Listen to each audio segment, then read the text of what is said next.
माता की, भारत माता की। वंदे वंदे वंदे।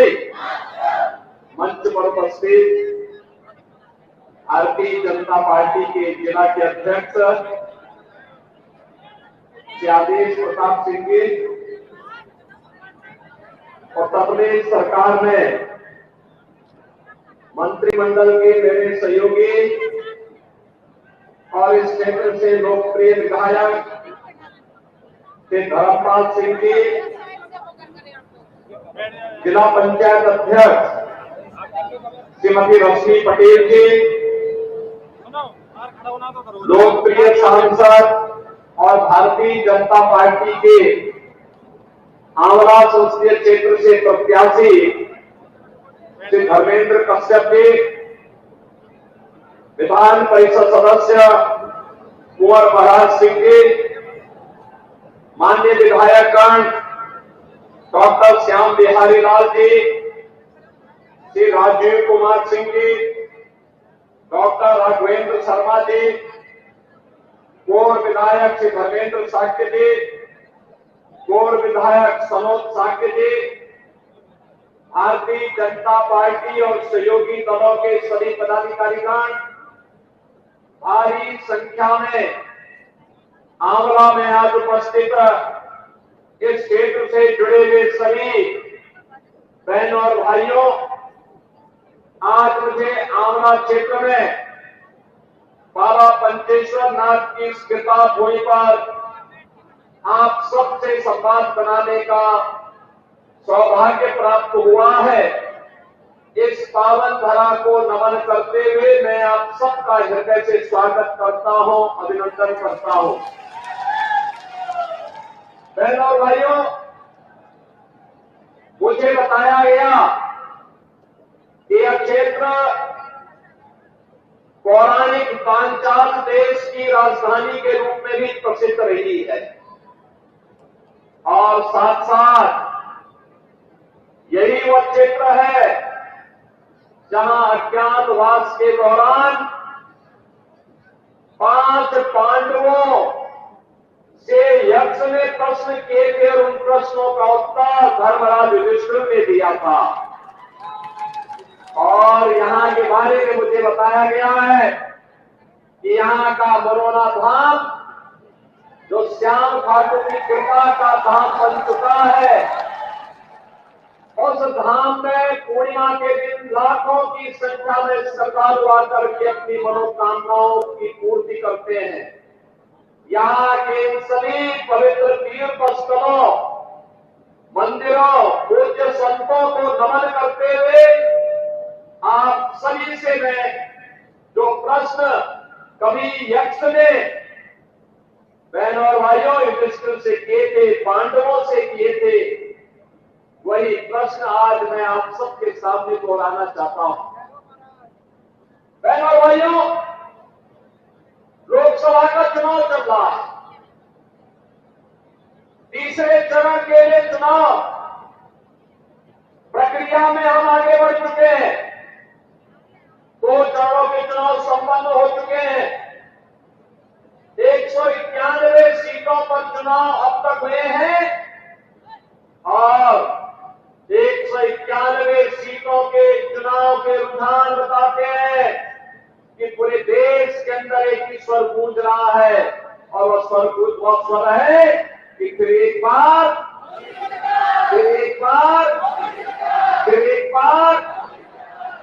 मोदी सरकार।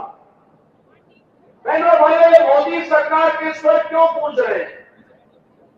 इसका कारण है मोदी जी ने 10 वर्ष के अंदर देश की कायाकल्प की है, भारत को एक नई पहचान दी है, भारत का दुनिया के अंदर सम्मान बढ़ाया है, भारत की सीमाओं की सुरक्षा की है, भारत के अंदर आतंकवाद और नक्सलवाद की समस्या का समाधान किया है, विकास के बड़े बड़े कार्यों को बिना भेदभाव के देश के अंदर लागू करके भारत को दुनिया की एक बड़ी ताकत के रूप में स्थापित करने के लिए कार्य किया है। और गरीब कल्याणकारी योजनाओं का लाभ बिना भेदभाव के गांव, गरीब, किसान, नौजवान, महिलाएं और समाज के सभी तबके को उपलब्ध करवाने का काम किया। बहनों भाइयों, आज भारत का दुनिया के अंदर सम्मान है। 140 करोड़ भारतवासी जब दुनिया के अंदर जाता है, आज सम्मान की निगाहों से देखा जाता है। लेकिन 2014 के पहले ऐसा नहीं था। आज भारत की सीमाएं सुरक्षित हैं, लेकिन 2014 के पहले ऐसा नहीं था। 2014 के पहले दुश्मन कभी भी भारत की सीमा में घुसपैठ कर जाता था। आतंकवाद और नक्सलवाद 2014 के पहले सिर्फ चढ़ करके बोल रहा था। आज आतंकवाद और नक्सलवाद की समस्या का समाधान हो गया है, और अब तो कई जोर से पटाखा भी फूटता है ना, तो पाकिस्तान सफाई देता है कि नहीं, मेरा इसमें हाथ नहीं है। भाइयों, ये वही हिंदुस्तान है 2014 के बाद के हिंदुस्तान को पहचानो। आज हाईवे बन रहे हैं, रेलवे के काम हो रहे हैं, मेट्रो की लाइन बिछ रही है, रैपिड रेल बन रहे हैं, IIT, IIM, multi medical college, IIT, NIT, world class university, ये सभी बन रहे हैं। नए नए उद्योग लग रहे हैं, हर घर नल की योजना भी लागू हुई है। और यही नहीं बहनों भाइयों, गरीब कल्याणकारी योजनाओं का लाभ इस रूप में 80 करोड़ लोगों को फ्री में राशन की सुविधा का लाभ, 60 करोड़ लोगों को 5 लाख रुपए की स्वास्थ्य बीमा का कवर, 50 करोड़ लोगों के लिए बहनों और भाइयों जनधन अकाउंट खोलने का कार्य, और यही नहीं 12 करोड़ किसानों को किसान सम्मान निधि का लाभ, 12 करोड़ लोगों के घरों में शौचालय का निर्माण, 10 करोड़ घरों में उज्ज्वला योजना की रसोई गैस के सिलेंडर, मोदी जी ने कनेक्शन दिए। होली और दीपावली में उत्तर प्रदेश सरकार फ्री में रसोई गैस भी उपलब्ध करवाने का काम कर रही है उन लोगों को। बहनों और भाइयों, 4 करोड़ गरीबों के मकान बन गए, और अगले 5 वर्ष के लिए 3 करोड़ नए मकान बनाने का भी संकल्प मोदी जी ने कर लिया। आप सोचो, ये जितनी योजनाएं की गई, किसी जाति मत मजहब को ध्यान में रख के दी गई क्या? बिना भेदभाव के सबको दी गई। लेकिन आज जो प्रश्न मैं आपसे करने वाला हूं, वह प्रश्न वही यक्ष प्रश्न है जो कभी यक्ष ने धर्मराज युधिष्ठिर से किए थे, और उस समय उन्होंने जो प्रश्न किए थे वो कुछ 100 थे, लेकिन मैं केवल 10 प्रश्न पूछना चाहता हूं। और आप पूछिए, ये सपा, बसपा, कांग्रेस के प्रत्याशियों से प्रश्न पूछिए, ये प्रश्न इसलिए पूछिए और उनसे बोलिए कि कांग्रेस, सपा, बसपा को देश के अंदर, कांग्रेस को लगभग 60 से 65 वर्षों तक शासन करने का अवसर प्राप्त हुआ था। समाजवादी पार्टी और बहुजन समाजवादी पार्टी को प्रदेश के अंदर 3-4 बार सत्ता में आने का अवसर प्राप्त हुआ था। इन्होंने प्रदेश और देश के सामने क्या समस्याएं खड़ी की थी, और इसीलिए मैं आपसे पूछता हूं कि देश के सामने पहचान का संकट करने का दोषी कौन है? देश के सामने सुरक्षा का संकट पैदा करने वाले कौन दोषी हैं? देश को विकास से वंचित करने के दोषी कौन? देश में भूखमरी से हुई मौतों का दोषी कौन? देश में अन्नदाता किसानों की मौत का जिम्मेदार कौन? जो आत्महत्या कांग्रेस की सरकार में अन्नदाता किसान करता था, इसका दोषी कौन है? सपा, बसपा और कांग्रेस की सरकार में पुष्टिकरण की नीति, घातक नीति के कारण हुए दंगे, निर्दोष लोगों की मौतें और व्यापारियों को हुए नुकसान का दोषी कौन? भ्रष्टाचार की भीषण समस्या के कारण भारत का विकास को बाधित हुआ, इसका दोषी कौन? पलायन और बेरोजगारी की समस्या के कारण 2014 के पहले जिन नौजवानों ने पलायन किया था, उनके जीवन के साथ खिलवाड़ हुआ था, इसका दोषी कौन है? बिजली और पानी से जनता जनार्दन को वंचित करने वाले कौन वे लोग हैं? क्या कांग्रेस इसका जवाब दे पाएगी? उसका दोषी कौन है? और अंत में बहनों और भाइयों, जो 10वां प्रश्न है वो ये कि इतने दशकों तक शासन करने के बाद भी कांग्रेस, सपा, बसपा आपकी आस्था के साथ खिलवाड़ करती रही, इसका दोषी कौन है? बहनों और भाइयों, ये वही कांग्रेस है, ये वही सपा है, ये वही बसपा है। जब सत्ता में आए थे तब कहते थे, कांग्रेस के लोग कहते थे राम हुए ही नहीं, समाजवादी पार्टी के लोग कहते थे कि अयोध्या में परिंदा भी पर नहीं मर सकता। आखिर आज सत्ता से वंचित हुए, अब कैसे तड़प रहे हैं लोग? जैसे बिन पानी मछली तड़पती है, क्योंकि अगर सत्ता के लोग रह नहीं सकते। आप सोचिए समाजवादी पार्टी के हाल को देखिए। कल्याण सिंह जी का पूरा जीवन उत्तर प्रदेश के विकास के लिए, श्री राम जन्मभूमि के लिए समर्पित था। और स्वर्गीय कल्याण सिंह जी की जब मृत्यु हुई, समाजवादी पार्टी ने अपने संवेदना के एक भी शब्द नहीं व्यक्त किए। कल्याण सिंह जी प्रदेश के पूर्व मुख्यमंत्री,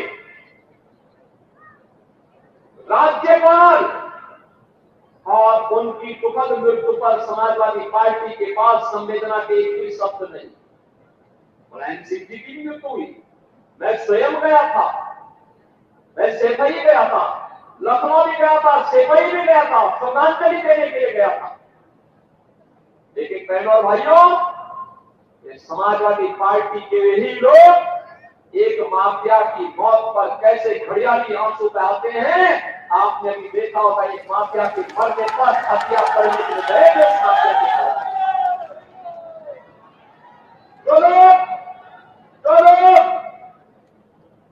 हिंदुओं के मरने पर संवेदना न व्यक्त कर सकते हो और माफिया के मरने पर खतिया पढ़ते हो, क्या उनको सत्ता में आने का अधिकार है? क्या उनको सत्ता में आने का अधिकार है? क्या ये लोग जाति का सहारा लेंगे,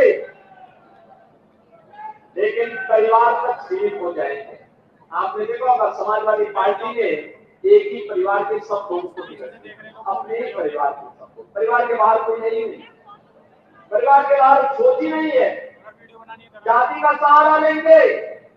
लेकिन बहनों और भाइयों, घूम फिर करके परिवार में आएंगे। और ये तो महाभारत की धरती है, महाभारत के रिश्ते देखने को उसके सबसे अच्छे लोगों ने समाजवादी पार्टी के लोग हैं। वहां सभी पात्र महाभारत के लोग जाएंगे। और इसीलिए मैं आप सबसे कहने के लिए आया हूं, कांग्रेस और सपा बसपा का जो हिडन एजेंडा है, उनके घोषणा पत्र से उजागर होता है।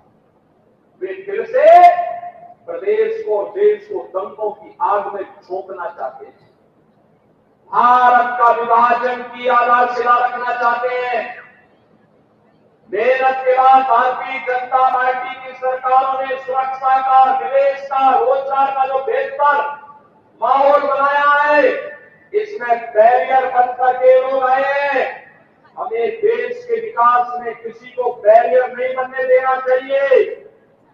अगर कांग्रेस, सपा, बसपा चाहती, कांग्रेस चाहती देश की आजादी के तत्काल बाद अयोध्या में राम जन्मभूमि के भव्य मंदिर के निर्माण का मार्ग प्रशस्त हो गया होता।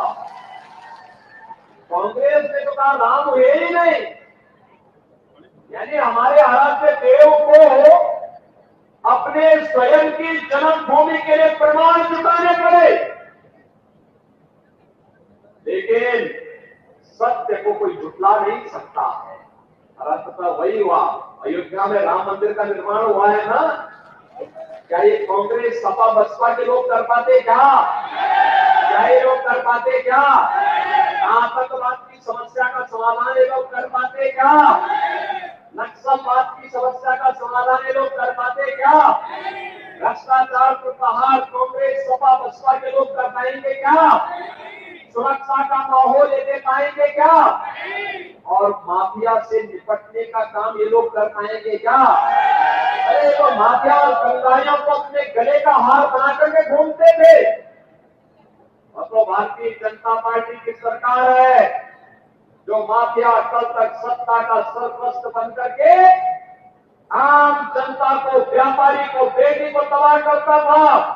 आज गले में तख्ती लटका करके घूमे घूमे फिर रहा, कहता साहब जान बरस तो एक बार बस तेरा लगा करके और इन माफिया अपराधियों को ठेला लगाने के लिए मजबूर कर दो।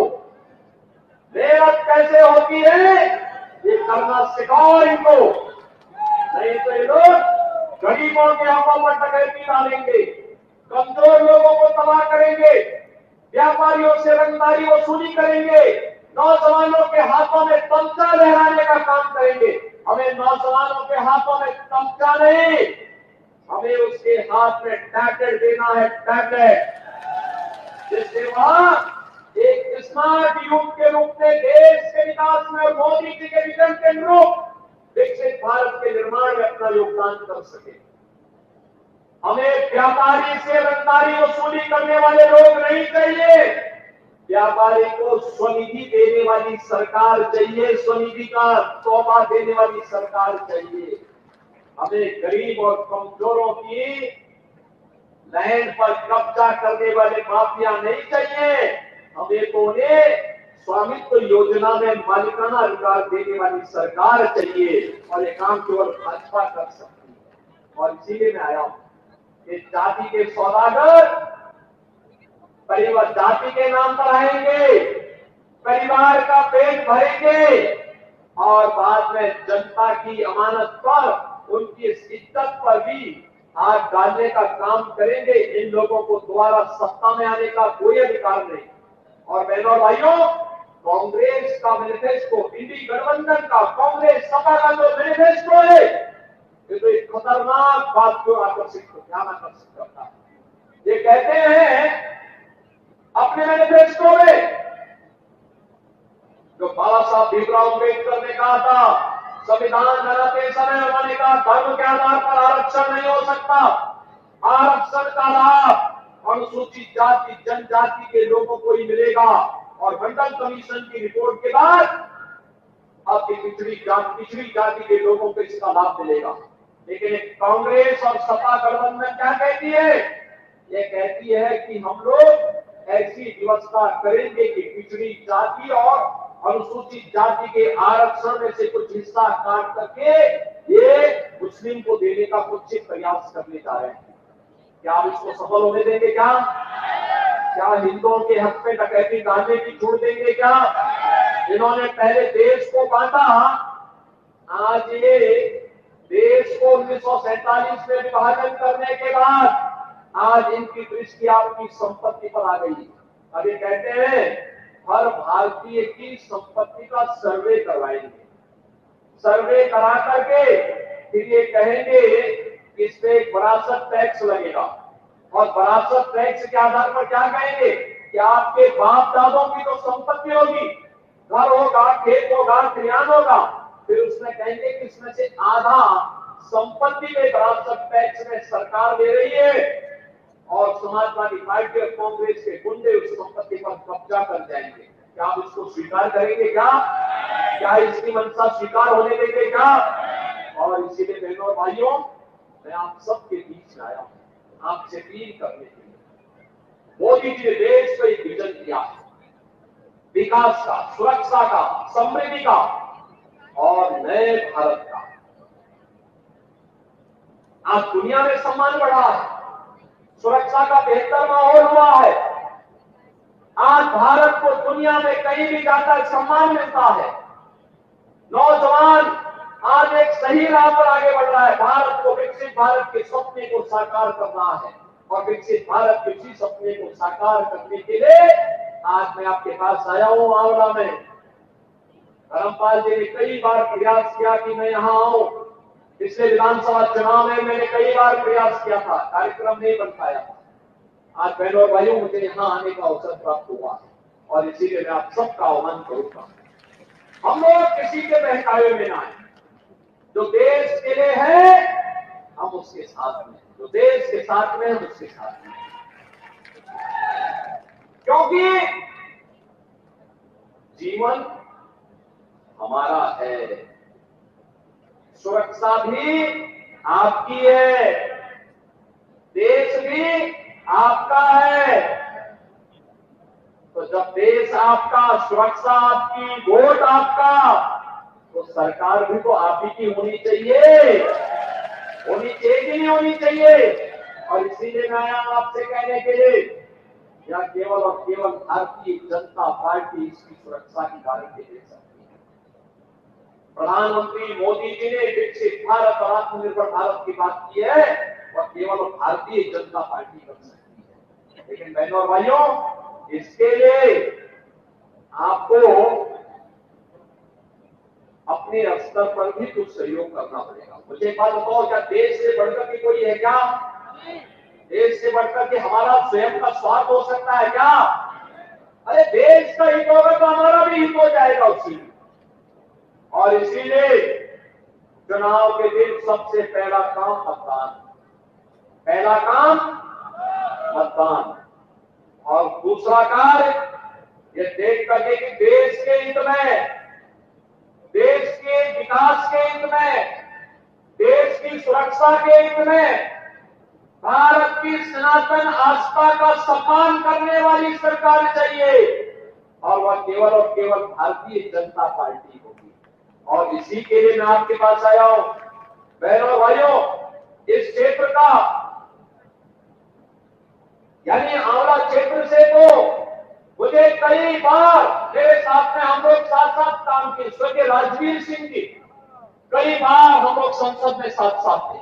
मुझे गोरखपुर से 5 बार सांसद बनने का अवसर प्राप्त हुआ था, और इसमें स्वर्गीय राजवीर सिंह जी हमारे साथ, हम लोग साथ साथ सांसद।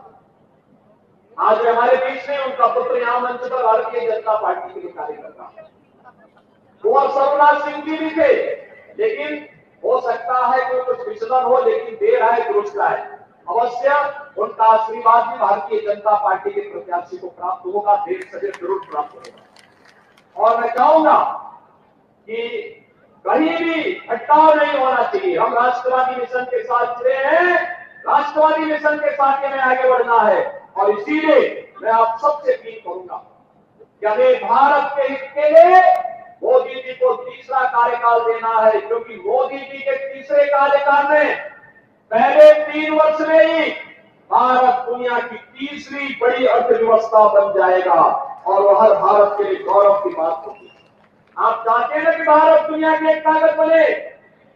आप चाहते हैं भारत दुनिया की एक ताकत बननी चाहिए? यह काम केवल भाजपा कर पाएगी, और इसके लिए आंवला संसदीय क्षेत्र के मतदाताओं से मैं अपील करूंगा, मेरी अपील होगी, आप सबको मोदी जी का और योगी जी का प्रतिनिधि बनकर के घर घर जाना होगा। जाएंगे, घर घर जाएंगे, लोगों से अपील करेंगे, और स्वयं भी धर्मेंद्र कश्यप बनना पड़ेगा। बनेंगे, घर घर जाकर के जनता जनार्दन से अपील करनी है, और एक ही अपील करनी है, और वो अपील ये करनी है कि धर्मेंद्र कश्यप को रामायण काल के संबंधों को निभाने के लिए आया है। जब प्रभु राम की नैया को पार करने के लिए केवट आया था, उसी केवट के प्रतिनिधि के रूप में वो आपके बीच आया है। इस क्षेत्र के विकास को एक नई ऊंचाई तक पहुंचाने का काम करेगा। क्या इस संदेश को लेकर के जाएंगे? और इसके लिए कमल फूल पर आपको भारी बहुमत से धर्मेंद्र कश्यप को विजयी बनाने के लिए कार्य करना करेंगे। आप सभी लोग कार्य लोगों से करवाएंगे भारी बहुमत से। तो मेरे साथ बोलेंगे, भारत माता की, भारत माता की, भारत माता की।